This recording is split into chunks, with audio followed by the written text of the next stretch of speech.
Muy buenas a todos. Hoy, como ya anunciamos, tenemos un programa especial con el pastor José Manuel Sierra. Vamos a hablar de temas muy interesantes. Quédate hasta el final porque vamos a hablar de temas como, por ejemplo, qué está pasando en Israel, cuál es el ambiente espiritual, cuáles son las últimas novedades, qué es lo que está pasando en la tierra de Israel. También vamos a ver cosas importantes que han pasado dentro del mundo cristiano evangélico en el país de España, que no sabemos si puede de alguna forma repercutir. Vamos a hablar de esto muy seriamente y también de otros asuntos, como por ejemplo el que ha pasado esta semana, donde dos activistas judíos entraron en el monte del templo para hacer una ofrenda mecida. José Manuel, buenas noches, ¿cómo estás? Muy buenas, Eliezer. Pues bien, gracias al Señor, muy bien. Ya estamos otra vez en casa. Hemos venido hace unos días de Israel y muy contento de poder estar contigo una vez más en tu programa. Una bendición. Muchas gracias por estar aquí. Y toda la gente que nos está siguiendo, que nos está viendo, deja tu comentario de dónde nos ves, de dónde estás viendo este programa, de qué ciudad, de qué país, y sobre todo también deja tu me gusta para dar apoyo y visibilidad a lo que se está haciendo. Pastor José Manuel, como estábamos hablando hace poco tiempo, has estado casi todo el mes de mayo en Israel, y el otro día vi una predicación donde hablabas un poquito acerca del ambiente espiritual. ¿Cómo está el ambiente espiritual en Israel ahora mismo, en estos momentos? Bueno, como bien saben todos, el día 7 de octubre marcó sin lugar a dudas en el aspecto espiritual, religioso, político, económico de Israel un antes y un después. Nunca había ocurrido en Israel algo como lo que ocurrió el día 7 de octubre, donde muchas personas perdieron la vida, muchos kibutzim fueron, digamos, atacados y destruidos, muchísimas personas, más de 200 y pico, fueron llevadas cautivas a la Franja de Gaza. Entonces todo esto trajo una convulsión, trajo una sacudida al país tremenda. Ya el país venía teniendo problemas internos con el tema de la política, ¿no?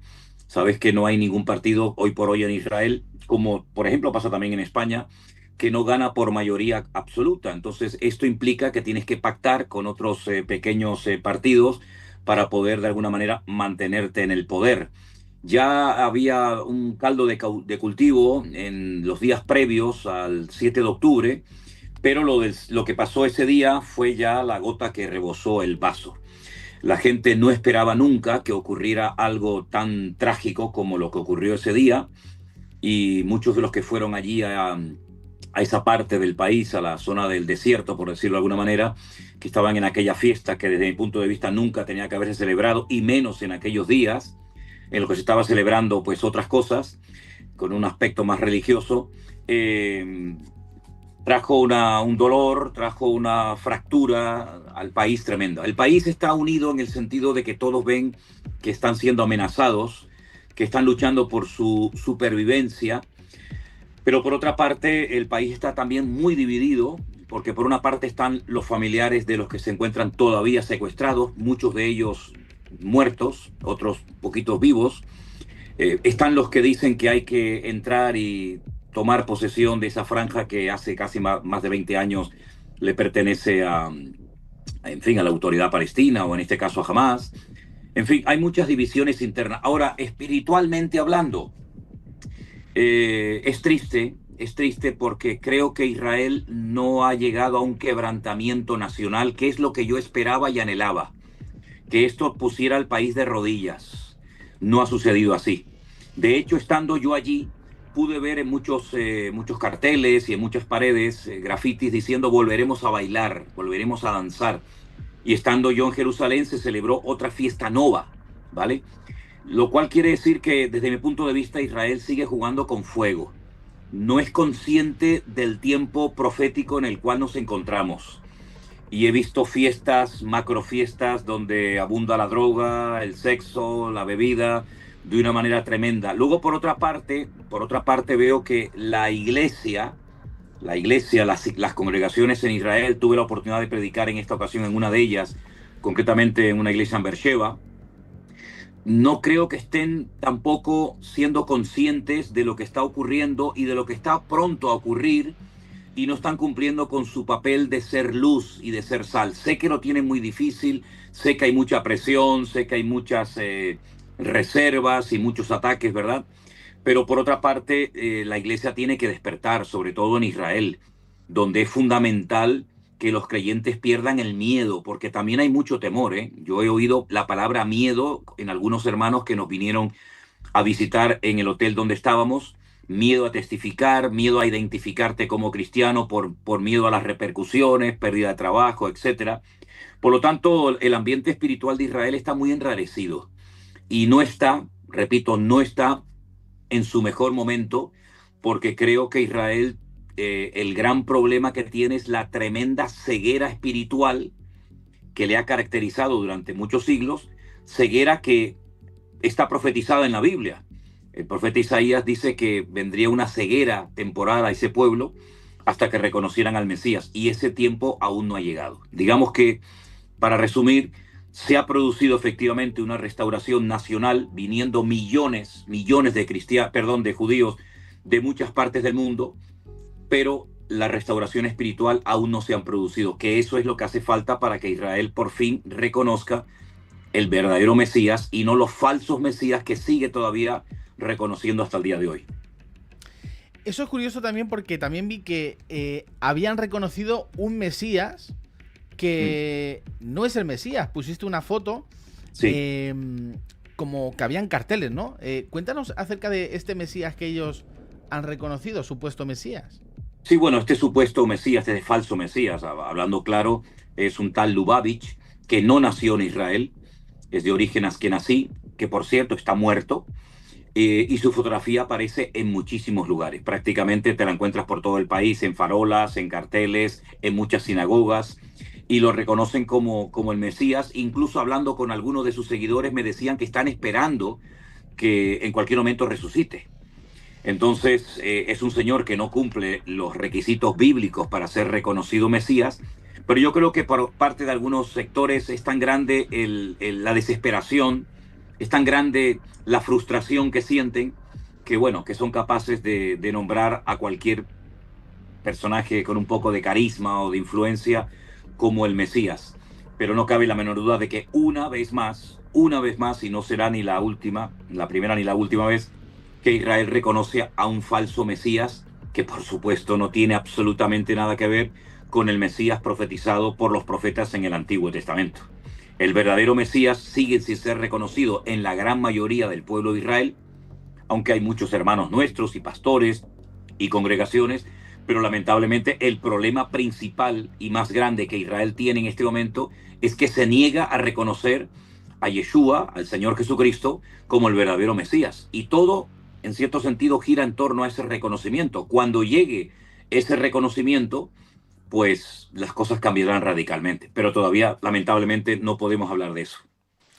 El otro día tuve un directo también con Steven Ari, que es un hermano en Cristo, es judío mesiánico, y él hablaba acerca de que en Israel los judíos te dan la oportunidad, porque hablando de cómo puede ser que se levanten tantos mesías, y es que dicen que ellos te dan la oportunidad de levantarte como mesías. Y ellos te dicen, bueno, ahora demuéstranos que eres el Mesías.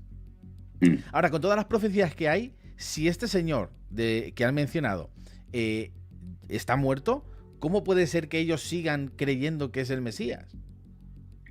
Bueno, tenemos un refrán, tú sabes que los refranes en España son muy, en fin, son muy conocidos, y uno de ellos dice que no hay peor ciego que el que no quiere ver. Ellos consideran que en cada generación nace un Mesías, que a veces el que es el supuesto Mesías se da cuenta, o a veces no, y ha vuelto otra vez a pasar. Pero no es la primera vez, Eliezer, no es la primera vez que Israel reconoce a alguien como Mesías. Incluso una vez reconocieron a uno, un tal Zibi, que después resulta que se convirtió al Islam. Es decir, peor imposible.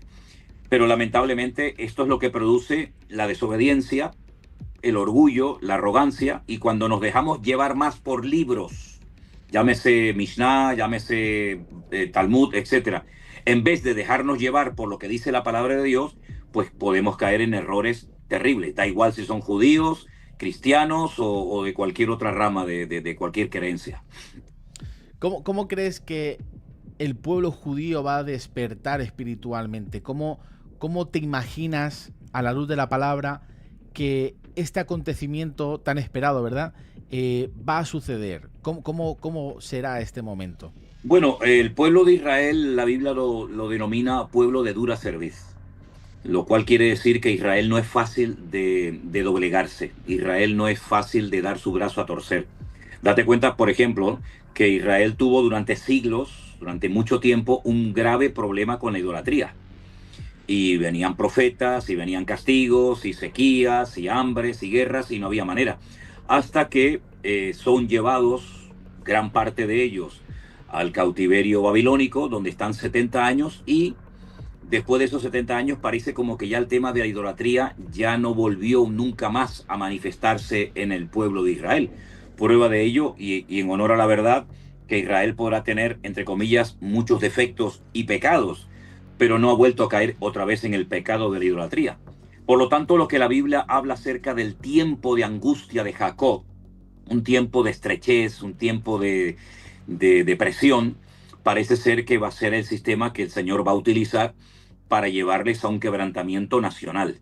Israel se va a ver más solo que la una, de hecho ya está ocurriendo, y están ocurriendo cosas increíbles, como por ejemplo en Estados Unidos, donde está la comunidad judía más grande del mundo, y donde están ocurriendo casi a diario actos con un odio, con un desprecio al judío tremendo.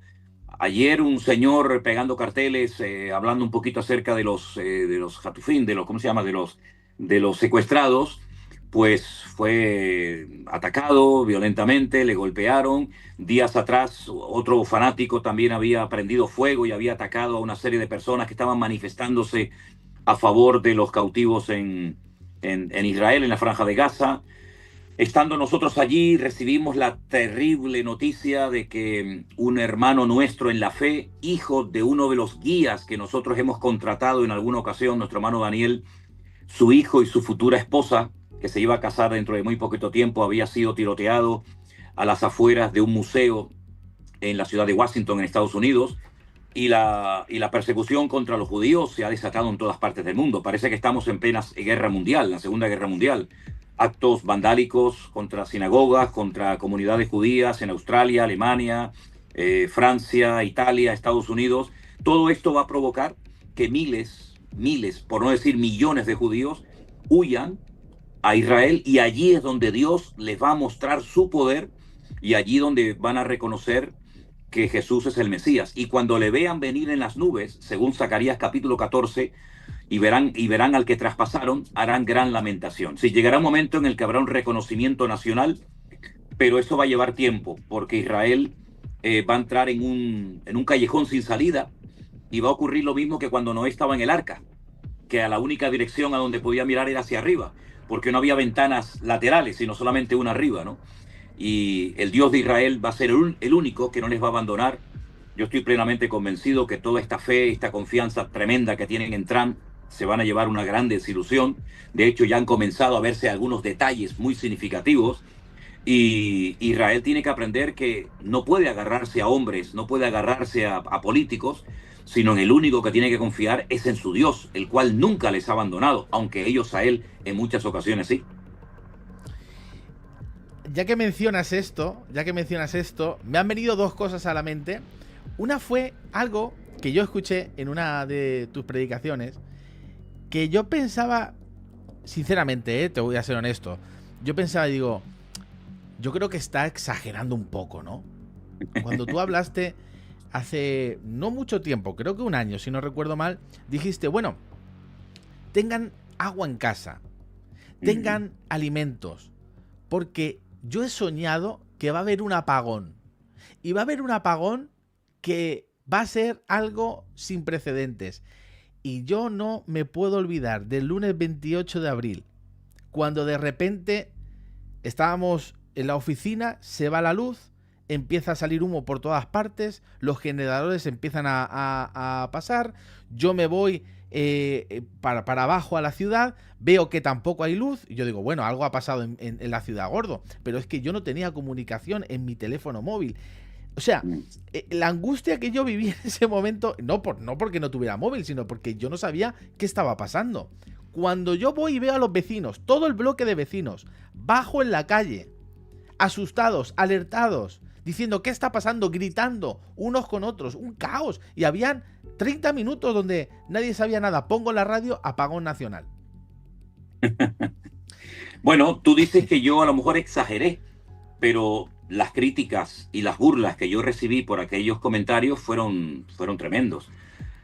Pero el tiempo ha demostrado que en España, en un país de la Comunidad Económica Europea, se produjo un apagón que, bueno, que duró relativamente poco. Pero si hubiera durado más tiempo, yo no sé si hubiera la gente salido a la calle, como por ejemplo en Andalucía, cuando vino la luz, a cantar y a bailar y a festejar y a pasear y a charlar.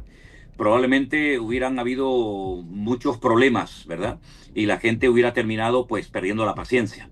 Entonces vimos ahí un pequeño botón de muestra de cómo es posible que algo impensable ocurra en nuestro país.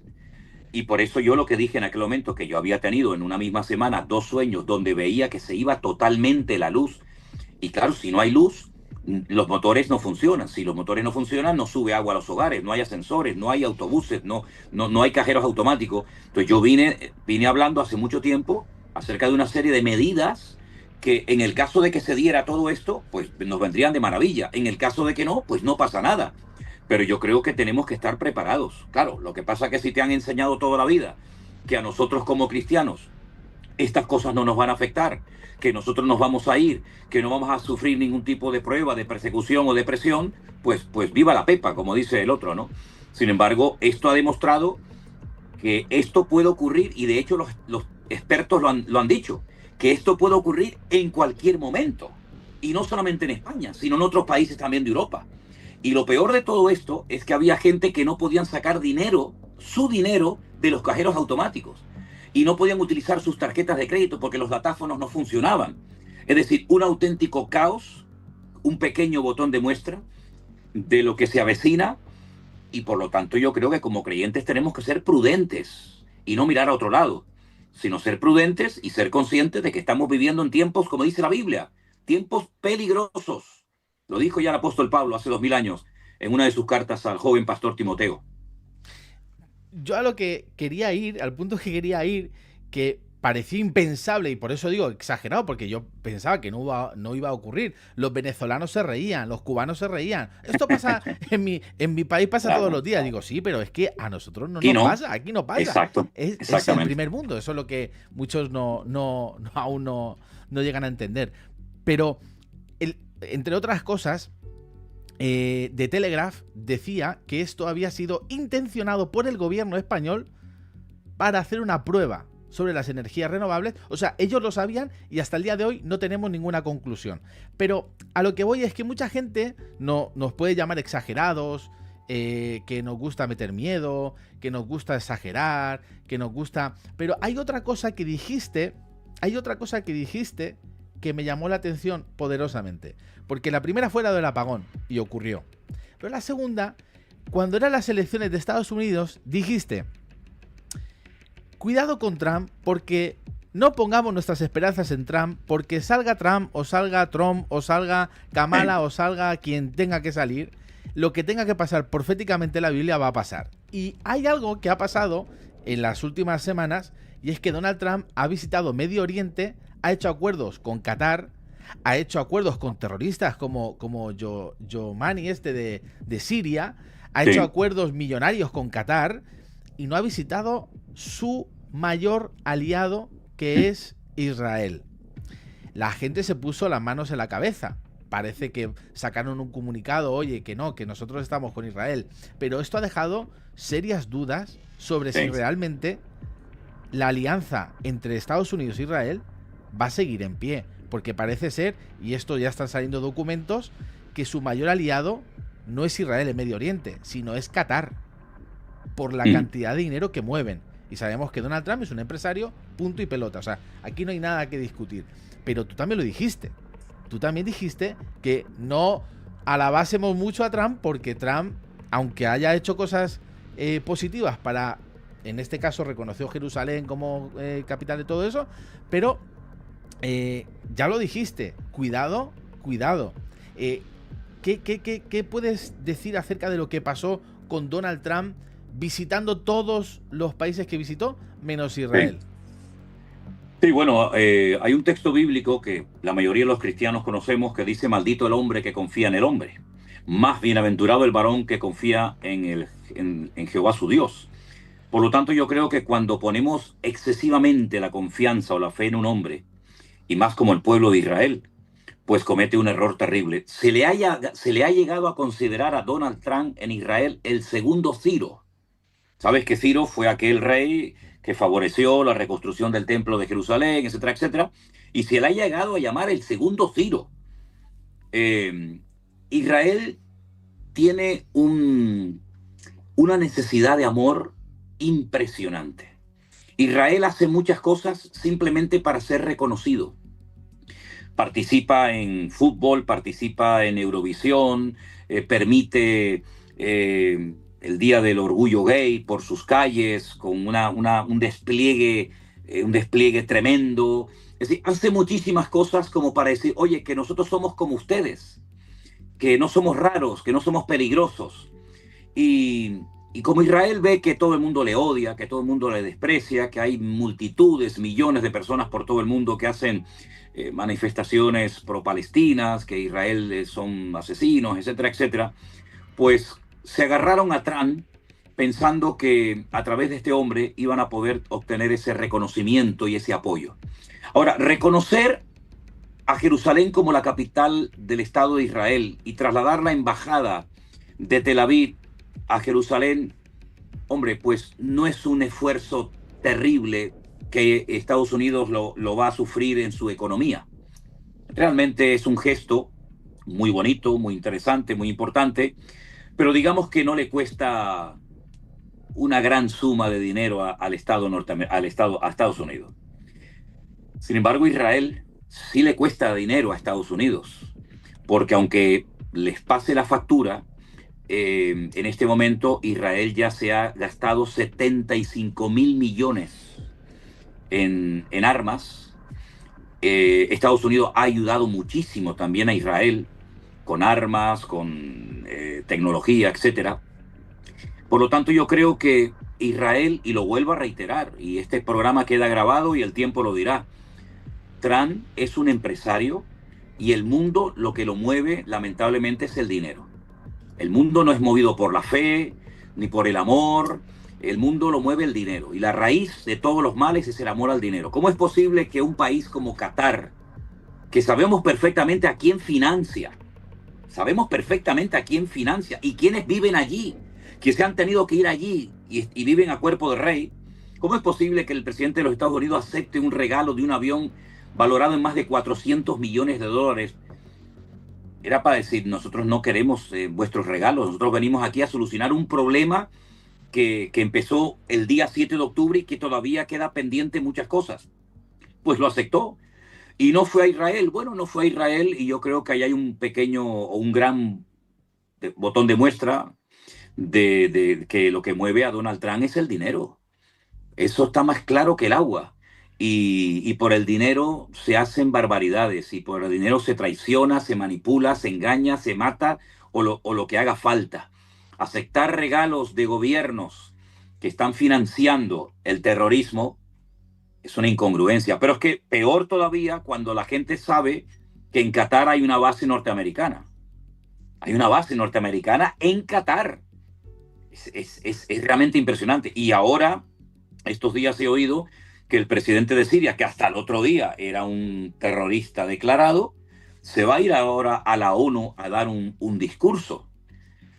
Se ha quitado la ropa de guerrero y se ha puesto la chaqueta y la corbata, pero aunque la mona se vista de seda, mona se queda, ¿no? Por lo tanto, yo creo que Israel se va a llevar una tremenda desilusión con Donald Trump. De hecho, yo creo que en algunos aspectos ya se los está llevando, porque no tiene ningún sentido que el presidente de los Estados Unidos esté por esa zona del mundo y no vaya a visitar a su mejor aliado, que es Israel, el Estado de Israel. Eso es algo que ha sentado muy mal y la gente no daba crédito a este acto de desprecio y de indiferencia hacia su mejor aliado en Oriente Medio, sin lugar a dudas. Y para más Inri, este hombre que estamos mencionando de Siria estaba siendo buscado por el gobierno de Estados Unidos. Su cabeza, Sí, pedían 10 millones de dólares por su cabeza. sí, sí, Y ahora pasa a ser amigo del gobierno de Estados Unidos. Es que es una completa locura. O totalmente. sea, es que es una Totalmente. locura como quieras ponerlo. Entonces, hay una profecía, ¿no? Que se encuentra, no sé si en Zacarías capítulo 12, 14, donde Israel se va a quedar completamente solo. Y yo Sí, creo que ese tiempo ha comenzado porque Francia ya ha totalmente. empezado, Reino Unido, que tenían como sus... España no, porque España siempre ha estado liándola. Pero Francia, Reino Unido, algunos países que sí que han estado en pos de Israel, ya le están retirando el apoyo. Y yo no sé si tú piensas también como yo que ese tiempo, esa profecía ya ha empezado de alguna forma a cumplirse, donde un día Israel se quedará completamente solo. Totalmente. Yo creo que ya han comenzado esos tiempos que se llaman los tiempos de angustia o de apretura o de estrechez para el pueblo de Israel. Por supuesto que han comenzado. Esto solamente hay que ver la televisión, solamente hay que escuchar las tertulias, solamente hay que leer un poco los diarios. Esto, el chivo expiatorio siempre, siempre a lo largo de la historia, siempre han sido los judíos. Los judíos han sido los malos, los que controlan la banca mundial, etcétera, etcétera, ¿no? E incluso se les ha culpado de enfermedades, se les ha culpado de montones de cosas producidas por otras naciones, pero que siempre se busca el chivo expiatorio, que es el pueblo de Israel. Ahora, todo esto no es producto de la casualidad. Todo esto está escrito. Nosotros sabemos perfectamente lo que va a ocurrir mañana, porque ya tenemos las noticias de antemano escritas, inspiradas nada más y nada menos que por el Espíritu Santo. Sabemos qué naciones van a atacar, sabemos las estrategias que van a utilizar, las armas que van a utilizar, el número de muertos que van a morir, cuánto tiempo va a durar la guerra, cuánto tiempo van a, digamos, invertir enterrando cadáveres. Es decir, tenemos una información impresionante en la Biblia. No te olvides que tres cuartas partes de material de la Biblia es material profético. Es decir, que se habla más de acontecimientos finales que de alabanza, de oración, o de la misma salvación, o del mismo Mesías. Tres cuartas partes del material profético es el libro que más profecías contiene del mundo. Dicho sea de paso, el Corán no contiene ni una. Ahí está la información. Ahí están los datos. Solamente hay que ver que lo que le está ocurriendo a Israel ahora mismo, que fue atacado, que murieron muchos judíos, que han sido llevados digamos, secuestrados a muchas personas a la Franja de Gaza, no es la primera vez que les ocurre. Es que el tesoro de más valor del pueblo de Israel fue robado por el enemigo. El arca de la alianza se le llevaron los filisteos. ¿Quiénes eran los filisteos? Pues hombre, los filisteos eran personas que habían venido de la isla de Creta, que se habían apoderado de toda la costa mediterránea, ocupando pues la franja de Gaza, Askelón, Asdod, Ecrón, Gad. Y es curioso cómo los define Pablo. Ahí lo dejo. Es curioso que cuando Pablo le escribe la carta a Tito, que es el pastor de Creta, lo que dice de las características de los cretenses, es decir, de los pobladores de la costa de Israel, ¿no? Una de las cosas que le dice es siempre mentirosos, por ejemplo, ¿no? Una de las cosas que dice. Por lo tanto, yo creo que los tiempos que se avecinan son tiempos muy interesantes y la iglesia no puede perder más el tiempo. La iglesia tiene que posicionarse. Mirar a otro lado es un acto de cobardía. La iglesia no puede, bajo ningún concepto, mirar en otra dirección. La historia nos demuestra que cuando se mira a otro lado, tratando de ignorar los problemas, la factura es muy elevada. La Segunda Guerra Mundial, sabemos que el objetivo número uno de los objetivos era la eliminación, la aniquilación total del pueblo de Israel, pero no nos olvidemos que murieron 6 millones de judíos, pero 63 millones de civiles, 63 millones de europeos. Por lo tanto, esto nos afecta a todos, porque Israel en cierto sentido, si lo analizamos crudamente, es un parapeto, es un freno a todo lo que desde allí puede venir y abarcar toda Europa, porque el objetivo es reconquistar aquellos países que antaño pertenecieron al Islam. Y no nos olvidemos que estos señores estuvieron en nuestro país 800 años, que son muchos años, mucho tiempo, y que costó mucho sacarlos de aquí, y que ahora vuelven otra vez a intentarlo con otros sistemas, otros métodos, pero que el objetivo es el mismo: la reconquista del Andalus, la descristianización de Europa, e implantar a la fuerza, poquito a poco, implantar en colegios, en universidades, y por qué no decirlo, incluso meter en las iglesias un veneno que nos hace mucho daño, porque amar a los árabes no implica odiar a los judíos, como tampoco amar a los judíos implica odiar a los árabes. Entonces yo creo que tenemos que meternos en el corazón de Dios. De tal manera amó Dios al mundo, que dio a su Hijo unigénito, para que todo aquel que crea en él no se pierda, mas tenga vida eterna. A ver si resulta que nos va a pasar como Jonás, pero a la inversa. Queremos ir al pueblo que ha atacado, menospreciando a los que han sido atacados, o viceversa, y esto no funciona. El evangelio es reconciliación, el evangelio es amor, el evangelio es extender la mano al bueno, al malo, al que te cae bien, al que te cae peor. Y yo creo que la iglesia en España tiene que jugar un papel fundamental. Y te voy a decir algo más. Nuestro país, España, aparece en la Biblia, tanto en el Antiguo como en el Nuevo Testamento. ¿Dónde? En el Nuevo Testamento, en la carta de Pablo a los Romanos, donde él expresa su deseo de venir a evangelizar España, de traer el evangelio a España, y sale la palabra España. Y en el Antiguo Testamento, en el libro más pequeño del profeta Abdías, donde aparece el nombre bíblico, el nombre hebreo de España, que es Sefarad. Y dice que habitantes de Sefarad, es decir, habitantes de la península ibérica, de España, poblarían las ciudades del Negev, que es el sur de Israel, cuya capital es Beersheba. Por lo tanto, yo creo que la iglesia evangélica española, y todo aquel que se considere hijo de Dios, tiene que entender el mensaje de Dios para estos tiempos y no interpretarlo desde la óptica de mi teología o de mi denominación.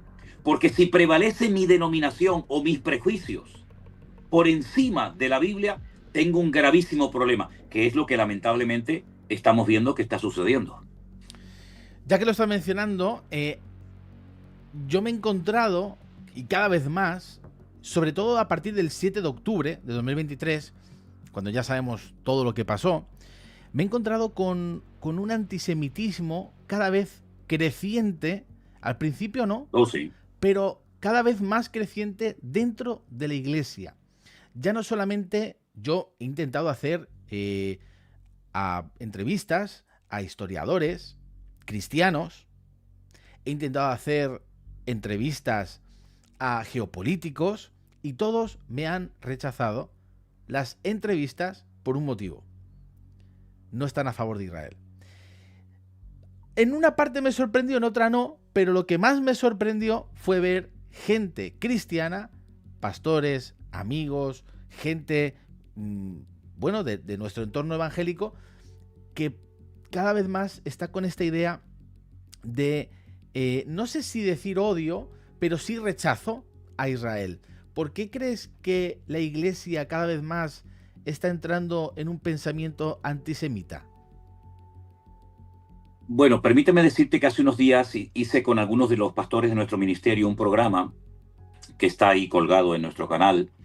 Y una de las cosas que dije es que una cosa es cuando actuamos por desconocimiento o por ignorancia, y otra cosa es cuando actuamos o predicamos o enseñamos algo con toda intencionalidad.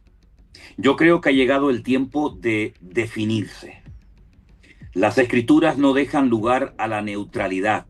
O estamos con la verdad bíblica o nos hacemos cómplices de una serie de mentiras o de actuaciones completamente contrarias al espíritu cristiano.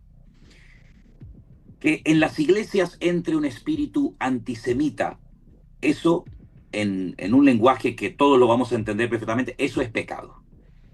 El cristiano no puede ser ni antisemita, ni racista. El cristiano tiene que ser una persona que ame a todo el mundo. Amarás a tu prójimo como a ti mismo. O pregunto yo, ¿los judíos no son nuestro prójimo? ¿Quién es nuestro prójimo?, le preguntó alguien a Jesús. Nuestro prójimo es todo ser humano, blanco, negro, judío, palestino, árabe, musulmán, cristiano, católico, lo que sea. Es decir, cuando nosotros dejamos a un lado el amor de Cristo por las almas perdidas, igual de perdidos están en este momento los judíos que los no judíos, llámense palestinos o llámense de cualquier otra nacionalidad. Por lo tanto, si nosotros le damos lugar al rechazo hacia un pueblo, hacia una etnia, o hacia un país, eso es un pecado flagrante. Si eso no tiene excusa, lo mires como lo mires. Por otra parte, también quiero decir que hay mucho desconocimiento. Yo he conocido a muchísimas personas que hablan de Israel y nunca en su vida han hablado con algún creyente, han visitado Israel, han estado en alguna congregación de Israel, han hablado con pastores, han estado hablando con soldados que están haciendo su servicio militar, por ejemplo, en Israel. Nunca. Entonces hablan porque se dejan contaminar o envenenar por las noticias, por la televisión. Sin embargo, olvidan que, por ejemplo, del presupuesto nacional, y esto ha sido para muchos un escándalo, del presupuesto nacional de Israel, que tiene que estar destinado a carreteras, a hospitales, a colegios, etcétera, se ha separado 250 millones de dólares para ayuda a Gaza en comida. Comida que está entrando. La ayuda humanitaria, salvo unos pocos días, sigue entrando cientos de camiones, toneladas y toneladas cada día. La pregunta es, ¿y cómo no llega eso a manos del pueblo? Bueno, hay vídeos donde se ven a los miembros de este grupo terrorista, porque hay que decirlo así, que son capaces de apalear, son capaces de disparar contra sus propios hermanos, porque se llevan la comida a esos túneles que han costado cientos de millones de dólares. Es decir, la Franja de Gaza era un lugar maravilloso, Eliezer. Son más de 40 kilómetros de largo, de costa mediterránea, donde se podía haber hecho un paraíso, un buen puerto deportivo, un buen puerto para que atracaran los cruceros de lujo, un buen aeropuerto. Se podría haber explotado parte de la historia bíblica, porque allí pasó la historia de Dalila, de Sansón, etc. Se podían haber creado resorts, spas, hoteles de lujo sin ningún problema, y podían haber vivido de maravilla, no solamente por lo que recibieron cuando los judíos se fueron 100% de la Franja de Gaza, sino de los miles y miles y miles de millones que recibieron, incluidos de España, porque España también mandó muchos millones a Gaza. Entonces, en vez de construir por arriba, en vez de hacer un lugar maravilloso que podía ser visitado por millones de turistas de todo el mundo, incluidos lógicamente cristianos, dedicaron todo ese dinero a construir, pero por abajo. Se podían haber construido cientos de mezquitas, cientos de hoteles, de colegios. Se podían haber mejorado las infraestructuras. Pues no. Todo se ha invertido en túneles y túneles. ¿Cómo es posible que haya más de 750 túneles donde se han invertido miles de millones de dólares en hierro, en cemento, en hormigón, en arena, en personal, años y años y años? ¿Cómo es posible que hayan tenido miles y miles de cohetes, de misiles, de armas, de metralletas, cuando tenían la sartén por el mango y podían haber hecho un paraíso y hoy en día es un infierno? Es fácil echarle la culpa a los demás, pero yo me pregunto una cosa: ¿cómo reaccionaríamos nosotros si hoy vamos a nuestra casa y nos encontramos ocupas? ¿Cómo actuaríamos nosotros si encontramos a una persona que nos está rayando el coche? O nos ha secuestrado a nuestra hija, o se ha llevado a nuestro nieto y lo está torturando, sin darle agua, sin darle comida, amarrándolo, humillándolo cada día. ¿Cómo tenía que haber reaccionado Israel? Me dijo el otro día un señor de la Ferede, que yo llamé personalmente, y me dice, bueno, pero es que la guerra esta es muy desproporcionada.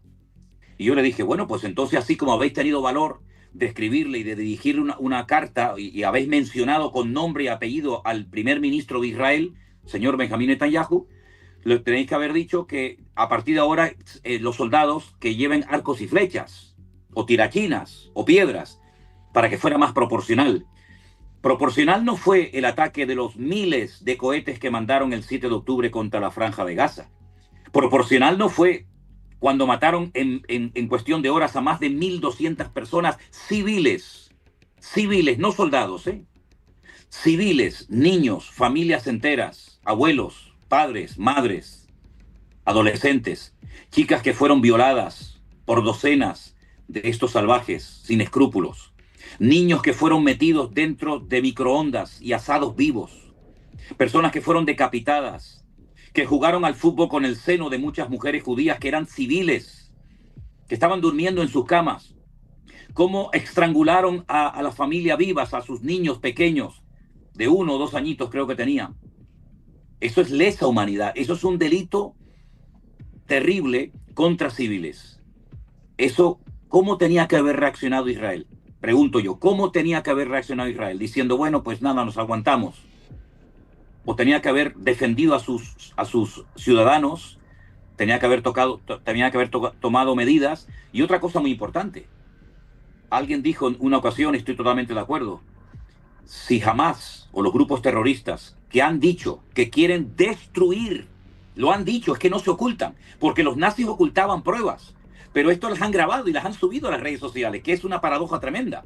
Los nazis, cuando sabían que estaban ya perdidos, comenzaron a quemar pruebas para que el mundo no se enterara de las atrocidades que habían cometido. Pero estos no, estos llevaban todo su cámara GoPro y la grabaron y estaban orgullosos y utilizaban el teléfono de las víctimas para llamar a sus madres, a sus seres queridos y decir, he matado a 10, he hecho esto, he hecho aquello. Se enorgullecían de esa barbarie que habían cometido. Entonces, el tema es que Israel no vende sus muertos. Israel respeta a sus difuntos. Los otros muchas veces hasta maquillan a personas que están vivas, haciéndoles creer al mundo que están muertas.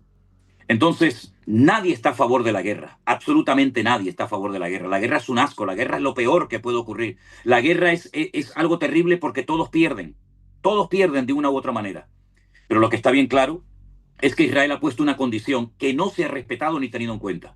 Devuélvanos a los secuestrados, los vivos y los muertos, porque de los 60 y tantos secuestrados que quedan todavía retenidos en la franja de Gaza, se calcula que no habrá más de 20 y tantos que están vivos, el resto ya están muertos. Israel ha dicho, devuélvanos a los muertos, dejen de atacarnos con misiles. Mira, yo hace unos días estaba haciendo un programa y de repente un hermano de Tel Aviv que me estaba hablando por aquí, pues se tuvo que levantar y meterse en el refugio, porque estaban lanzando cohetes tanto desde Siria como los hutíes desde Yemen. Entonces, no quieren soltar a los rehenes, porque saben que en el momento en el que suelten a todos los rehenes, se les acabó el negocio. Por cada rehén vivo o muerto, Israel ha llegado a soltar a más de 1000 presos manchados de sangre y con cadenas perpetuas. Eso no se dice, ¿verdad? La comida está en la franja de Gaza, pero la tienen retenidas estas personas y se niegan a darle de comer a su pueblo. Y siempre los judíos son los malos. El antisemitismo es pecado, es un espíritu que se ha metido en la mente. Mira, te voy a contar un ejemplo, Eliezer. Ayer recibimos un correo de una persona que nos visitó el domingo por primera vez en la iglesia. Nunca había entrado a nuestra iglesia. Casualmente yo el domingo estuve hablando pues de Israel y de lo que está pasando allí, etcétera, etcétera. Él escribe un correo, he quedado con él para mañana jueves, tener una reunión después del culto, donde dice que no sabe por qué toda la vida ha tenido un odio, un desprecio terrible contra los judíos y contra Israel. Porque mataron a Jesucristo, porque no aceptaron el evangelio, etcétera, etcétera, y que él quiere desprenderse como cristiano de este odio visceral que tiene contra Israel y no sabe por qué lo tiene, no entiende por qué tiene este odio y este desprecio. Pero sí sabe que el domingo el Señor lo llevó al culto para que escuchara otra campana y pide ayuda, y mañana vamos a hablar con él. Yo no tengo que convencer a nadie, ni soy embajador de Israel, ni mucho menos. Pero lo que está bien claro es que un creyente no puede odiar absolutamente a nadie. Porque si no parece que tenemos el espíritu de Jonás, que prefiero que me tiren al agua y perder la vida, pues antes de ir a predicarles el evangelio. O es que no son almas que necesitan a Cristo. Si están igual de perdidos que cualquiera que no tenga a Cristo en su corazón. Es decir, para mí esto es una vergüenza, que haya pastores y que haya creyentes que desprecien y que odien a otras personas por lo que hacen o por lo que dicen, cuando la Biblia nos dice que amarás a tu prójimo como a ti mismo. Este es el principal mandamiento, por supuesto, después de amar a Dios, ¿verdad? Creo que lo has explicado muy bien. Y creo que hay una parte muy importante en todo esto que hay que entender, porque hay algunos comentarios ahora mismo en el chat, en directos, que evidentemente, pues claro, cada uno tiene su opinión y siempre digo, cada uno puede poner su opinión, pero siempre con respeto, porque el respeto nos hace diferentes al resto. Por supuesto que, como ha dicho el pastor José Manuel, nadie está a favor de la guerra. Nadie quiere una guerra, y menos a civiles, menos a gente que no tiene nada que ver en el conflicto. Pero bien es sabido que los terroristas de Hamas se meten en hospitales, se meten en zonas donde hay civiles, y civiles además sensibles, y ahí se meten, se esconden, y entonces, claro, cuando ataca Israel, pues entonces es el malo porque ha atacado sitios donde habían civiles. Eso, Eliezer, está más que demostrado. Hay centenares de vídeos donde estos cobardes, asesinos, son capaces de meterse en una escuela de niños pequeños, en un jardín de infancia, en una mezquita, un lugar de culto sagrado, o en un hospital donde están siendo atendidos heridos por la guerra o por cualquier otro motivo, y son capaces desde ahí de escudarse y de lanzar sus misiles a donde sea, ¿no? Para hacer daño. No tiran misiles para decir aquí estoy, sino lógicamente para matar. Por lo tanto, a mí me gustaría preguntarle a la mayoría de la gente que siempre están con ese buenismo, si a ti te vinieran a atacar, ¿te dejarías matar? Si a ti te vinieran a secuestrar a tu esposa, a tu hijo, a tu hija o a tus nietos, ¿los dejarías que se los llevaran o los defenderías y serías capaz incluso hasta de dar tu vida por ellos? Si alguien me dice que los dejarían, que los atacaran y que se los llevaran, esa persona miente totalmente. Por lo tanto, lo que no puede permitirse bajo ningún concepto es que un grupo de asesinos que lo hacen todo por dinero, más que por ideales religiosos o políticos, es todo por dinero, así de claro, porque el dinero es lo que mueve el mundo, nos guste o no, pues que se lleven a niños, como se han llevado a niños pequeños, como se han llevado a abuelos, a gente enferma, cuando la Cruz Roja ha recibido los medicamentos para darle a esas personas y no han recibido absolutamente nada. ¿Dónde están las feministas? ¿Dónde están aquellos que defienden los derechos humanos? Porque claro, defendemos los derechos humanos ¿de quién? De una parte. Entonces, yo no entiendo esa defensa de los derechos humanos. Tenemos que defender los derechos humanos de todos, no de los que nos caen bien y atacar a los que nos caen mal, porque ya para eso tenemos a los periodistas de España. Nosotros como cristianos tenemos que ponernos a favor del Evangelio y yo creo que, como dijo alguien, el silencio de los cristianos, esta frase es espectacular, el silencio de los cristianos duele más que el grito de los inconversos. Y no disfracemos de neutralidad la cobardía y lo que llamamos la prudencia. Aquí hay que decantarse y ser valientes. Y claro, lógicamente hoy en día no es popular. Ahora, el famoso grito que es el que ha sustituido el Heil Hitler, el del río hasta el mar, Palestine Free, Palestina libre. Ok, ¿libre de qué? ¿Libre de qué? ¿Libre de la ocupación judía? ¿Y cómo los vamos a echar? No, como dijo alguien, los tiramos al mar. O que se vayan a sus países. ¿A qué países se van a ir? ¿Se van a ir 7, 8 millones de judíos a Francia, a Alemania, a España, a Irán, a Arabia Saudita, a Pakistán? Es una locura. Cuando se dice Palestina libre, se está diciendo aniquilación y destrucción total de todo habitante en ese país que sea judío. O que se conviertan al Islam y entonces ya no hay problema. Entonces aquí lo que hay es como hacían los españoles cuando fuimos a América, ¿no? Que obligábamos a los indios a que se convirtieran, o besan la cruz o le cortábamos la cabeza. Bueno, pues exactamente está ocurriendo hoy en día. Es exactamente igual. Palestina libre ¿de qué? ¿Y Palestina? ¿Qué es eso de Palestina? Porque curiosamente los palestinos no saben pronunciar la letra P. No saben pronunciar la letra P. ¿Quién inventó el término Palestina? ¿De dónde viene el término Palestina? ¿Quién inventó ese término? Si Palestina nunca como tal ha existido. Si no, es que Israel se apropió en mayo de 1948 de un territorio que era de los palestinos. Falso, rotundamente falso. Antes de que llegaran los judíos allí, ya había muchos árabes, también muchos judíos, estaban los ingleses. En todo caso fueron los ingleses los que se apropiaron de aquel territorio. Y antes de los ingleses, los otomanos. Y antes de los otomanos, y podemos ir retrocediendo en la historia, y vamos a llegar a la conclusión, no hay que ser muy listo para ello, que Palestina nunca ha existido. Palestina nunca ha existido como tal. Nunca ha habido un Estado palestino, una moneda palestina, un pasaporte palestino. Nunca ha habido nada de eso. Todo eso es cuestión política, que todo lo mueve el dinero y nada más que el dinero. Y de hecho, fíjense ustedes en la bandera de Palestina. ¿Cómo es la bandera de Palestina? Igual que la de Jordania. El 60% de la población de Jordania son palestinos. Es exactamente igual, salvo que no tiene la estrella de Jordania. ¿Y qué representan los colores? El color verde, el blanco y el rojo. Los califatos que ha habido a lo largo de la historia, porque lo que se pretende es hacer un califato, un gobierno centralizado en una persona llamado el califa, que aquí en España sabemos mucho de eso porque tuvimos en Córdoba uno, en el cual radica todo el poder político, económico, religioso. Eso es lo que queremos para nuestras vidas. ¿Queremos que nuestras mujeres vayan con el burka por la calle?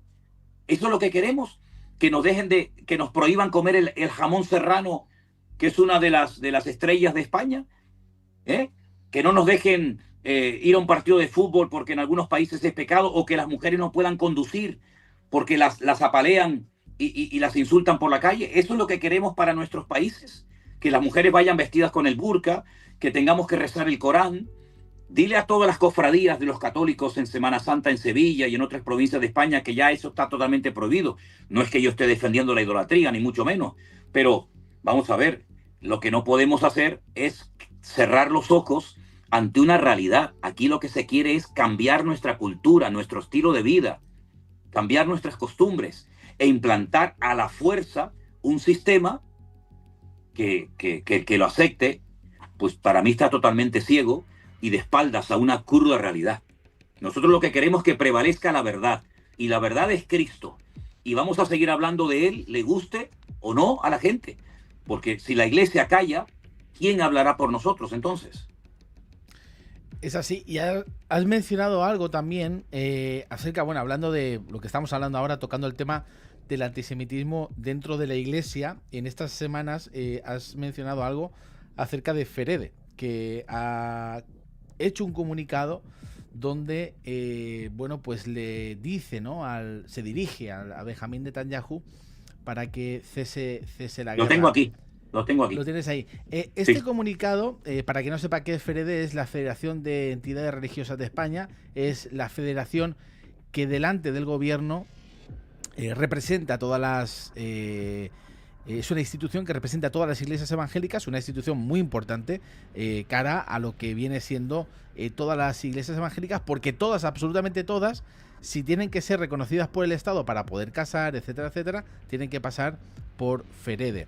Entonces, ¿cuál ha sido este comunicado? ¿Qué es lo que ha pasado, Pastor? Bueno, este comunicado se mandó el día 28 de mayo de este año 2025. ¿Vale? Sobre la situación humanitaria en Gaza, y pone aquí también en Ucrania. El presidente es Esteban Muñoz y la secretaria es Carolina Bueno Calvo. Yo recibí este comunicado y lo leí, y ellos dicen, dentro de otras muchas cosas, que expresan su profunda preocupación por la crisis humanitaria que afecta a la población civil de la Franja de Gaza. Es interesante notar que cuando estuve el año pasado en Israel, en los hoteles en donde nos quedábamos, habían cientos de familias, niños, bebés, etcétera, abuelos, personas enfermas, en los hoteles porque habían tenido que dejar sus casas en todo el norte de Israel porque estaban siendo bombardeados noche y día permanentemente por otro grupo terrorista llamado Hezbollah. Y muchos de ellos perdieron todo, sus granjas, sus animales, sus casas, sus coches, etcétera. Y también eso es población civil, no son soldados, es población civil, pero esta profunda preocupación de esta gente, pues la expresa por la crisis humanitaria que afecta a la población de la Franja de Gaza y no por otros, como te acabo de mencionar ahora. Nos conmueve profundamente como cristianos y como ciudadanos comprometidos con la justicia, con la paz y con la dignidad humana, pero la paz y la justicia y la dignidad humana para todos, no para un sector. Entonces hay un momento en el que se dirigen desde la Ferede en estos términos al primer ministro de Israel. Desde la FEREDE hacemos un llamamiento urgente. No sé, esta gente cómo se atreve a hacer esto, porque no es con todo el consenso de las iglesias evangélicas, porque serán como unas 600 más o menos las que están ahí, y en España hay más de 4.000 y pico de iglesias. Pero bueno, hacemos un llamamiento urgente al gobierno de Israel y en particular, y aquí viene para mí lo grave, al primer ministro Benjamín Netanyahu, para que detenga los ataques militares que continúan causando un número inaceptable de víctimas civiles y para que se garantice la entrada inmediata y sin restricciones de ayuda humanitaria esencial para la población gazatí. Asimismo, reiteramos la necesidad que se imponga un alto al fuego real y duradero que permita no solo el cese de las hostilidades, sino también la reanudación de negociaciones serias que conduzca a una paz justa, sostenible, tanto para israelíes como palestinos, basadas en el respeto mutuo, la justicia y los derechos humanos. Yo, honestamente, yo creo que esto es un documento político. Además, te voy a dar un dato significativo. El otro día, el presidente de España se tuvo en un lugar, creo que fue en Turquía, una reunión donde él hablaba a favor de la creación del Estado palestino, es decir, premiar a los terroristas después de las barbaridades que hicieron, regalándoles un Estado. Es algo increíble, ¿no? Pero si tú lees o si tú escuchas lo que dijo en ese discurso público el presidente de España, te lo puedo mandar después cuando quieras, con este documento de la FEREDE, es igual. Es exactamente igual. Claro, no aparece el término cristiano ni nada de esto, pero es exactamente igual. Entonces, primeramente, nosotros como cristianos evangélicos, ya lo dijimos hace unos días en un programa que hicimos, no nos sentimos representados por esta gente. Segundo, esta gente no le pidió permiso a los pastores y a las iglesias que estamos en la FEREDE para hacer este comunicado. A mí nunca me pidieron mi opinión. Tenían que haber llamado a pastores de diferentes denominaciones, tal vez a los más importantes, lógicamente, para pedirles su permiso o su autorización. Dicen que recibieron presión o que una serie de iglesias o de pastores les dijeron que tenían que hacer un comunicado como lo había hecho días atrás la conferencia episcopal. Fíjate tú, lo que me interesa a mí, el comunicado de la conferencia episcopal.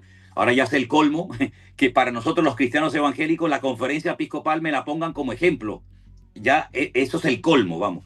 Pero lo curioso de todo esto es que se lanzó este documento sin consultar con ninguno de nosotros, por razones humanitarias, por razones de amor, pero es que esta gente no se ha dado cuenta que representan al conjunto de las iglesias evangélicas que estamos en la FEREDE.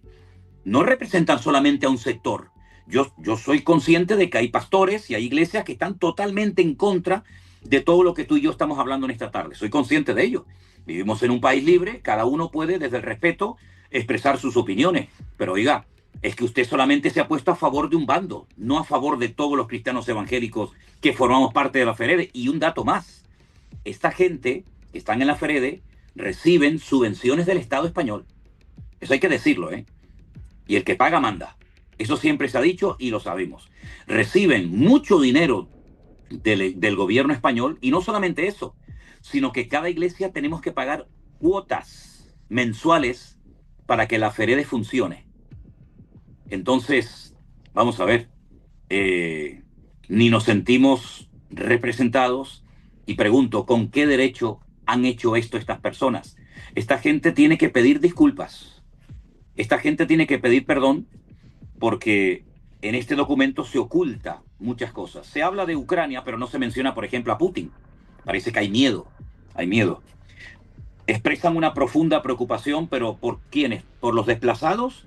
¿Por los miles de familias que han perdido todo en el norte de Israel y que ahora no tienen nada? ¿Por los que han perdido sus casas y a sus seres queridos en los kibutzim del sur de Israel?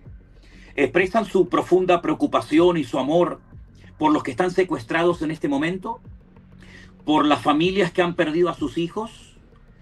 ¿Por Israel, que también lo está pasando mal? Yo lo que veo que es un documento que está totalmente mutilado y se inclina hacia un lado, evidentemente por la presión que seguramente han tenido que recibir.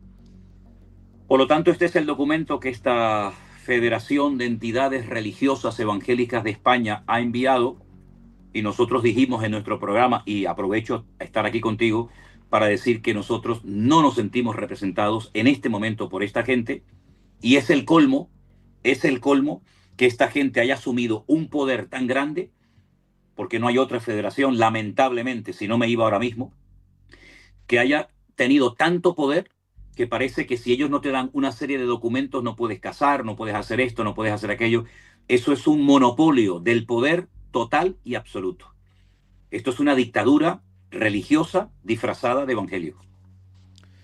A efectos, por ejemplo, para no solamente para, bueno, sí, los españoles o los cristianos, ¿qué efectos negativos puede tener esta declaración? Por ejemplo, Pues imagínate, yo no sé imagínate. si Netanyahu leerá, no creo que lea algo que venga, No, ¿no? pero por ejemplo, la embajada de Israel en España probablemente ya ha leído este documento. Mira, estando nosotros ahora en Israel hace unos días, salió de hecho, nos detuvieron a un matrimonio que viajaba con nosotros procedentes de Colombia, gracias al Señor después pudieron entrar al país, pero el segundo grupo que estaba en Barajas esperando embarcar, hermanos que venían de Colombia, no pudieron viajar a Israel.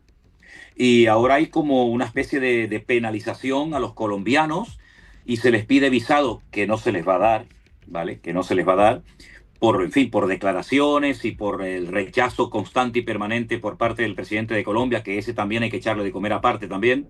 Y Israel dijo, no, se acabó. Yo me acuerdo que hace años me detuvieron al copastor de mi iglesia, una hermana de nuestra congregación, y a otro hermano venezolano que en aquel momento estaba congregándose con nosotros por aquellas terribles declaraciones que hizo aquel presidente que ya está muerto, Chávez, el venezolano, pues maldiciendo a Israel, y entonces Israel pues cerró las fronteras a los venezolanos y lo sufrimos en carne propia. Y ahora los colombianos. Y no me extrañaría nada que esta gente, yendo más allá de sus responsabilidades y deberes, hayan entrado en un terreno que nos vayan a perjudicar a nosotros los españoles y sobre todo a mí, que llevo más de 20 años llevando a centenares, tal vez ya miles de personas a Israel. Sería ya el colmo que por culpa de esta gente yo me vea ahora también perjudicado. Sería el colmo. Pero vamos, hasta ahí podríamos llegar.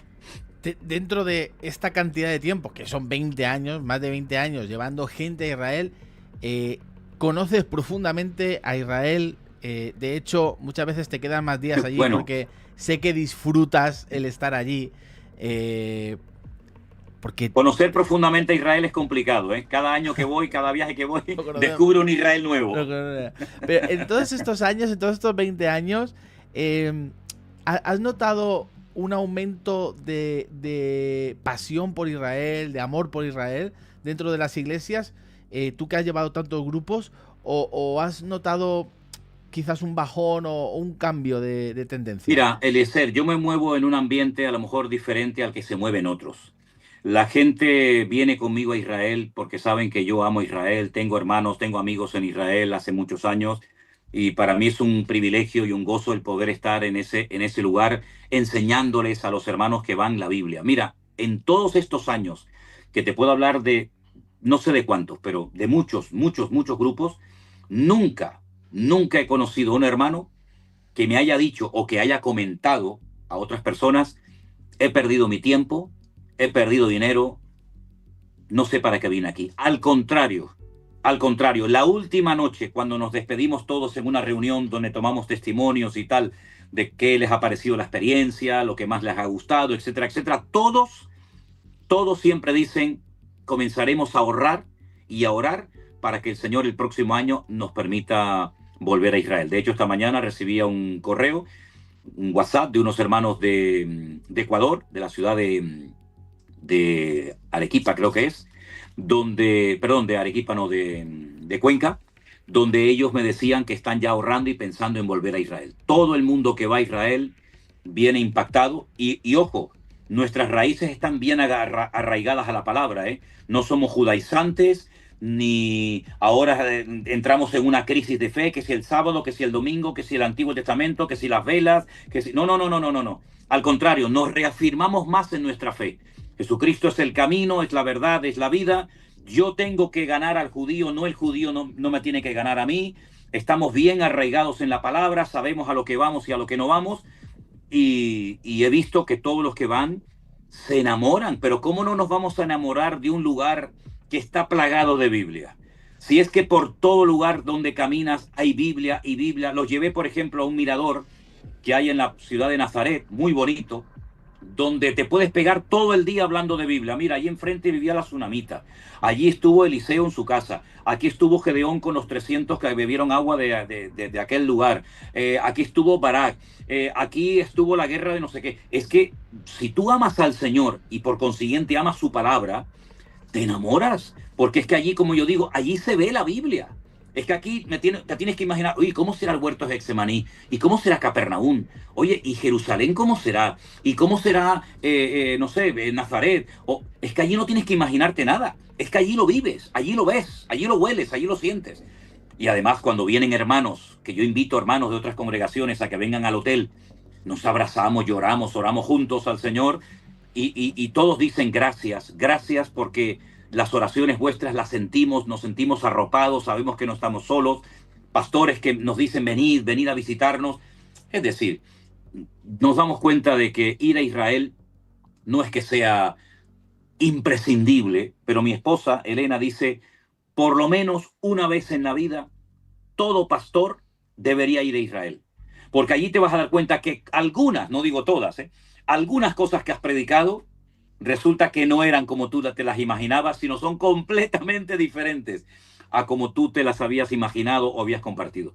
Por lo tanto, es una inversión, es un empujón a la fe, es un seminario intensivo de una semana, donde la gente aprende en una semana lo que a lo mejor no han oído en toda su vida, después de haberse congregado en una o en varias congregaciones. Qué interesante, y doy fe de ello, porque yo estuve en Israel en el año 2010, yo tenía 20 años, y me acuerdo que fue mi primer, aún no he ido, quiero ir a Israel, tengo muchas propuestas y iré, pero a mí fue un viaje que me cambió la vida. Yo había ido a muchos países, había ido a Noruega, Estados Unidos, Puerto Rico, Italia, Francia, Alemania.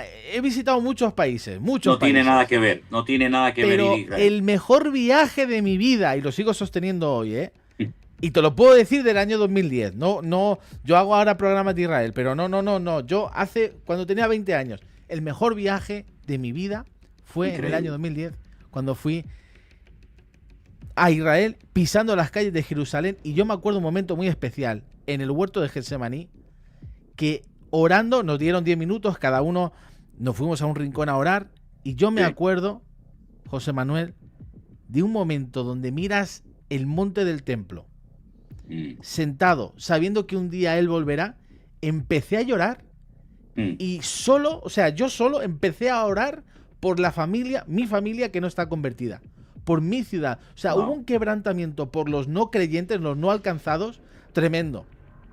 Claro que hay mucha gente que intenta judaizar y mucha gente que intenta... claro que y los hay muchísimos. Pero a mí fue un viaje que me cambió la vida y yo digo, yo me volví a convertir en Israel.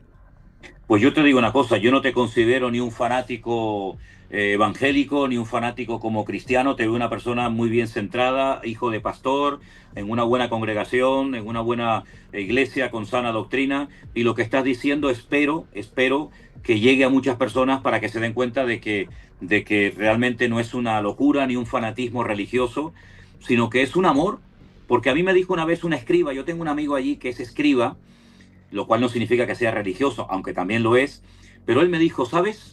Yo no amo a Israel porque soy judío. Me impactó aquella frase, ¿no? Digo, no. Dice, no, yo amo a Israel porque Dios ama a Israel. Y todo lo que mi Dios ama, yo tengo también la obligación de amar. Como también tenemos, y eso ya es frase mía, obligación de aborrecer y de rechazar todo lo que Dios aborrece. El pecado, la mentira, la manipulación, etcétera, etcétera. Por lo tanto, si Dios ha demostrado con creces, y tenemos muchos pasajes en la Biblia, donde Dios ha amado a ese pueblo, a esa panda de esclavos, como diría alguien, que nadie los quería y que iban a ser totalmente destruidos y asimilados en Egipto, y les daba la posibilidad de salir de allí, de tener un país, etcétera, etcétera, pues, ¿cómo no voy yo a amar lo que mi Dios y mi Señor ama? No, es que rechazan a Cristo. ¿Y cuántos españoles rechazan a Cristo en España? ¿O es que todos los españoles somos cristianos nacidos de nuevo? Hombre, si es por esa regla de tres, no es que mataron a Jesús. No, perdón, para. A Jesús no lo mataron los judíos. En todo caso, hablando objetivamente, lo mataron los romanos. Claro que los judíos apoyaron, pero el que mató a Jesús fui yo. Mis pecados clavaron a Cristo en la cruz del Calvario. Porque si mis pecados merecían la muerte y Cristo ocupó mi lugar en la cruz, aunque yo no había nacido, pero él sabía que yo nacería y que sería pecador, quiere decir de que yo también soy culpable de la muerte de Jesús. Entonces no le echemos la culpa a, no, es que los judíos mataron a Cristo. Pues mira, te voy a decir una cosa, gracias al rechazo de los judíos se cumplieron las profecías. Porque dice la Biblia en uno de los mensajes del libro de los Hechos que lo hicieron por ignorancia, mataron al autor de la vida, ¿verdad? Y con su ignorancia y con su rechazo al evangelio temporalmente, han enriquecido al mundo, porque así fue como Pablo fue el instrumento que el Señor utilizó durante mucho tiempo para llevar el evangelio a los gentiles. Y uno de esos soy yo, y tú también, y muchos de nosotros. Por consiguiente, todo ha redundado para bien. Como dice la Biblia, todo ha redundado para el progreso del evangelio. Y además te voy a decir una cosa, no nos olvidemos, y se lo dije una vez a uno. Mira, todos los profetas eran judíos, todos. Allí no había ningún americano, ni japonés, ni chino. Todos los profetas fueron judíos. El Señor Jesucristo era judío, de la tribu de Judá, nada más y nada menos. Su padre era judío, su madre era judía. Sus discípulos eran judíos. La Biblia, el Nuevo Testamento, la escribieron judíos. Por lo tanto, si sacamos a los judíos y si sacamos a Israel de la Biblia, ¿qué nos queda? ¿Qué nos queda? Cuando el nombre Israel, que es para hacer un estudio bíblico interesantísimo, cada letra de ese nombre creado y dado por Dios al patriarca Jacob, tiene una enseñanza espiritual brutal.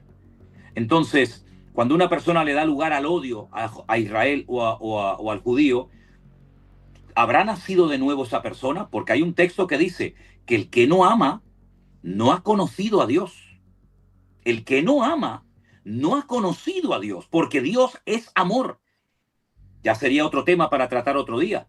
Pero si yo tengo odio, rechazo terrible hacia una raza, llámense judíos, llámense gitanos, llámense negros, llámense japoneses, me da igual. Entonces yo no he entendido la esencia del evangelio. Porque una de las cosas que hace el evangelio es que me arranca de raíz el odio. Y amo a mi enemigo. ¿O es que Jesús no terminó diciendo en la cruz del Calvario, Padre, perdónalos porque no saben lo que hacen? Si fueron los judíos los que los estaban crucificando, pidió perdón al Padre por ellos. Por lo tanto, el gran problema de la iglesia hoy en día no es el antisemitismo ni la falsa doctrina, es la falta de amor. Porque el amor cubrirá multitud de pecados. Cuando la iglesia evangélica está empapada, cuando todos estemos empapados del amor de Dios, todo será maravilloso. Y no tendremos ningún problema en predicar o evangelizar a cualquier pueblo, porque Dios los ama y dio su vida por ellos en la cruz del Calvario. Totalmente es así. Hablando de tu amigo, que has dicho de un amigo, me he acordado de algo que una vez comentaste de una persona que se ha convertido en tu amigo, que te encontraste en el Muro de los Lamentos y que te dijo que la iglesia iba a ser perseguida y te dijo un montón de cosas que luego has tenido conversaciones con él. No sé si has vuelto a hablar con él, pero ha pasado algo curioso que antes hemos hablado fuera de directo, que me gustaría que comentaras, porque justamente esta semana ha habido un intento de una ofrenda mecida en el monte del templo, donde los Kohanim, si no me equivoco, los judíos Kohanim han intentado ir dentro del monte para ofrecerla, y bueno, salía una. Yo voy a poner unas imágenes mientras nos comentas un poco. Esto dice, hay una noticia, no ha pasado desde hace 2000 años. Exacto. O sea, es un hecho histórico. ¿Qué supone esto proféticamente, José Manuel? Bueno, nosotros estuvimos por primera vez, llevamos a un grupo por primera vez en todos estos años a un lugar muy, muy importante, con una carga bíblica brutal, como es Shiloh. Shiloh fue donde estuvo el tabernáculo que se construyó en el desierto, como tú bien sabes, en la época de Moisés. Estuvo allí por más de 400 años. Nos pusieron una película donde se veía toda la historia del tabernáculo, en hologramas se podían ver sus medidas, sus materiales, etcétera. Y al final, cuando ya terminó la proyección, se abre una pantalla y para sorpresa de todos, vemos allí vivas, allí delante de nosotros, detrás de un cristal, 5 vacas rojas. En honor a la verdad, 2 de ellas ya han sido descartadas porque han descubierto que no son totalmente rojas y tal, pero para que nos situemos en el contexto, el libro de Números, si no recuerdo mal, creo que el capítulo 11 nos habla de la vaca bermeja o de la pará adumá, una vaca que se utilizaba para matarla y con sus cenizas purificar cosas. En este caso sería el templo y sus alrededores. Como han visto que las cosas se están produciendo con una velocidad pasmosa, que han aparecido las famosas vacas rojas para dichos sacrificios y tal, pues estos muchachos, en un acto de temeridad total y absoluta, se han atrevido a subir ahí arriba a hacer algo que no corresponde hacer, sino que va a traer más problemas que otra cosa. Y efectivamente, se armó una tremenda porque no es ni el momento, ni las formas, y es querer recuperar, como yo digo, una gloria pasada que no volverán a tener. El sueño de muchos judíos, sobre todo de todos los religiosos, es la reconstrucción de su tercer templo, que a nosotros los cristianos no nos afecta para nada, ni que se construya o se deje de construir, porque nosotros somos templo del Espíritu Santo de Dios, el cual mora en nosotros, pero para el judío es el centro religioso de su práctica. De los 613 mandamientos que contiene la Torá o la ley, más de 400 giran en torno al templo. Los sacrificios, los holocaustos, los sacerdotes, etcétera, gira. Entonces quieren provocar, quieren adelantar una serie de acontecimientos que están bajo el control de Dios y todo tiene su tiempo y su lugar. Yo creo que ha sido un acto de temeridad que no va a conducir a nada y que lo que crea son más problemas que otra cosa. Creo que ahora en este momento, cuanto menos leña se le eche al fuego, mejor, y no ha servido absolutamente para nada, sino para hacer otra noticia más y otro acto de provocación, porque ojo, también hacen cosas malas, no es que aprobemos todo lo que hagan, ni mucho menos, ¿verdad? Porque son seres humanos imperfectos como cualquiera de nosotros, y esto es un acto que está totalmente fuera de lugar, no tiene ningún sentido. ¿Esto podría provocar o lo han podido hacer como una probadita para ver cómo reacciona la gente, la policía, el gobierno? No, ellos saben perfectamente cómo iba a reaccionar la policía. La policía está allí custodiando esa entrada, que es la única entrada por la que ellos pueden entrar y por la que los no musulmanes tienen que entrar, que es por ese puente de madera que está al lado del cótel, al lado del muro de los lamentos. Ellos sabían perfectamente que eso no se puede hacer. Lo que pasa es que son actos de provocación, estirar la cuerda a ver hasta dónde llega, pero ellos sabían que no les iban a permitir bajo ningún concepto hacer prueba de ello, que la policía israelí los ha echado de allí. Rápidamente. Pero no crees, porque tú comentaste que este señor, que se puso en contacto contigo, que había ya gente preparada, armada hasta los dientes, para tomar ese lugar. Pues son justamente estos que tienen estas pintas muy características, que están dispuestos a todo con tal de tener su tercer templo, de presentar sus sacrificios, porque claro, sin sacrificio no hay perdón de pecados.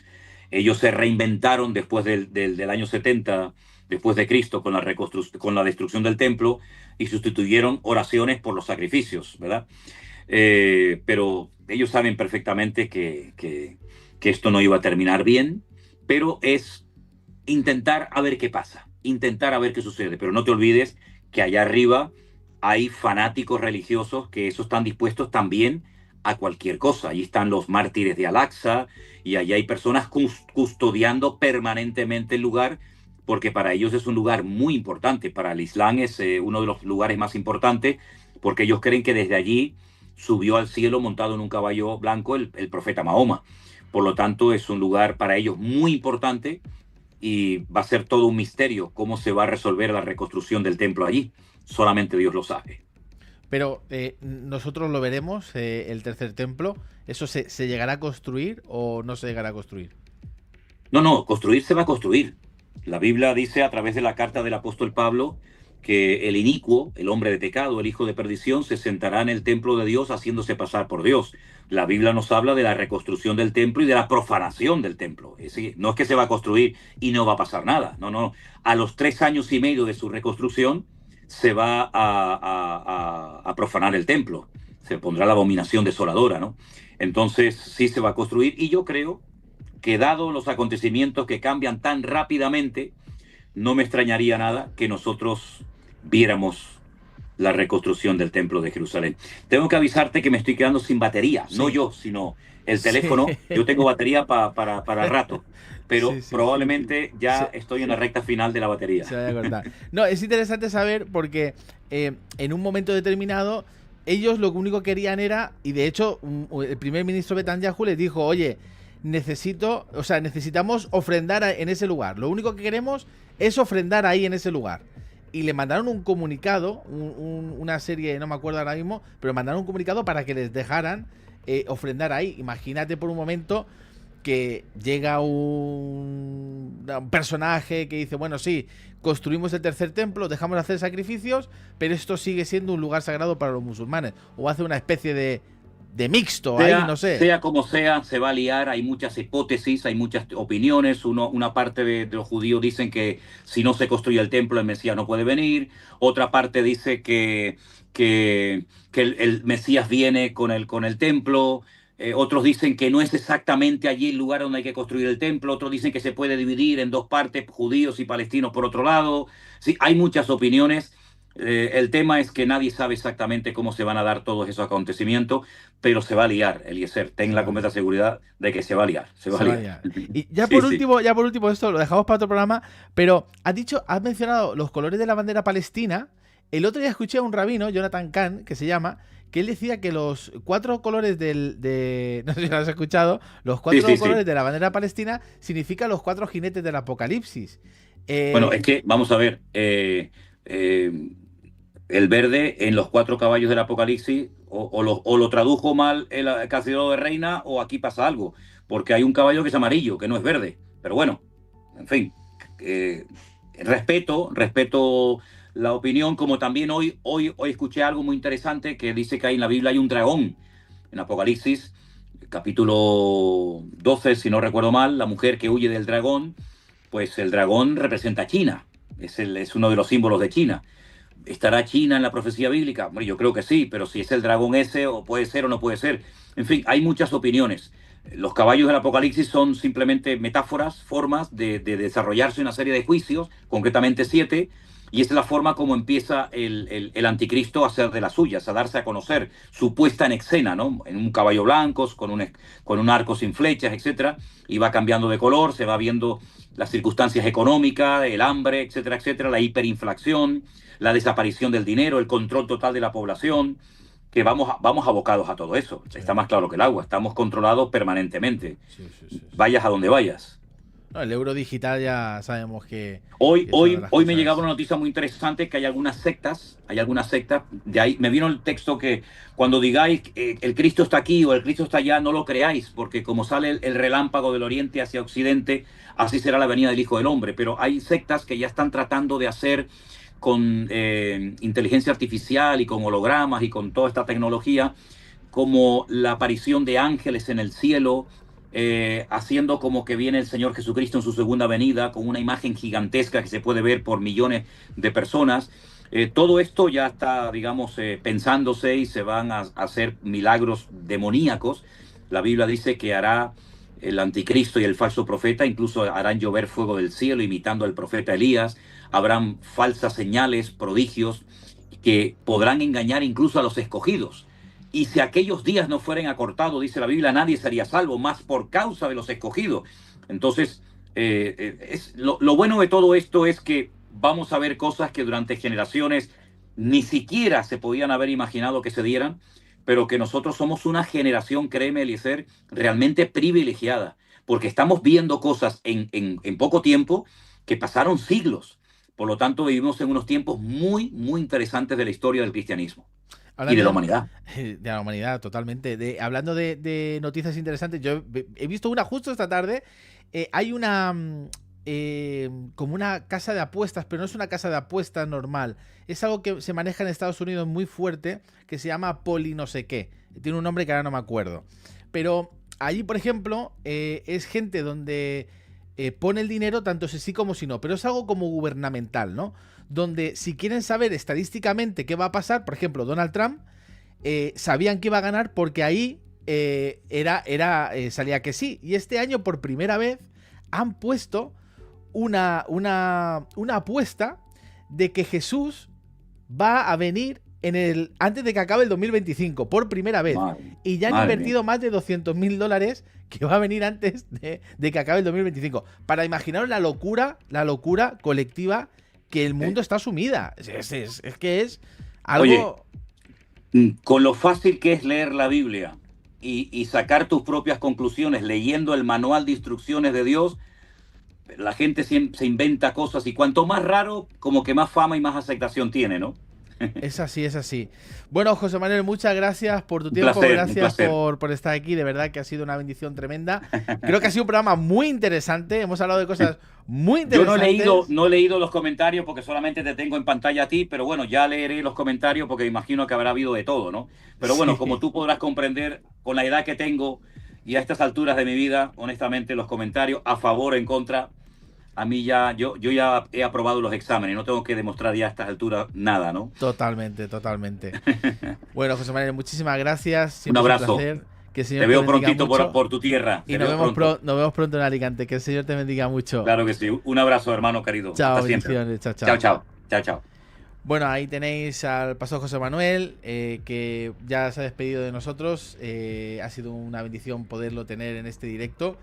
Y ya sabes, suscríbete si no lo has hecho, dale me gusta, si te ha gustado todo lo que hemos hablado en este directo, dale me gusta y ya sabes, suscríbete y compártelo con más amigos porque estoy convencido de que va a ser una gran bendición escuchar todo lo que hemos escuchado. Un abrazo y que Dios te bendiga mucho.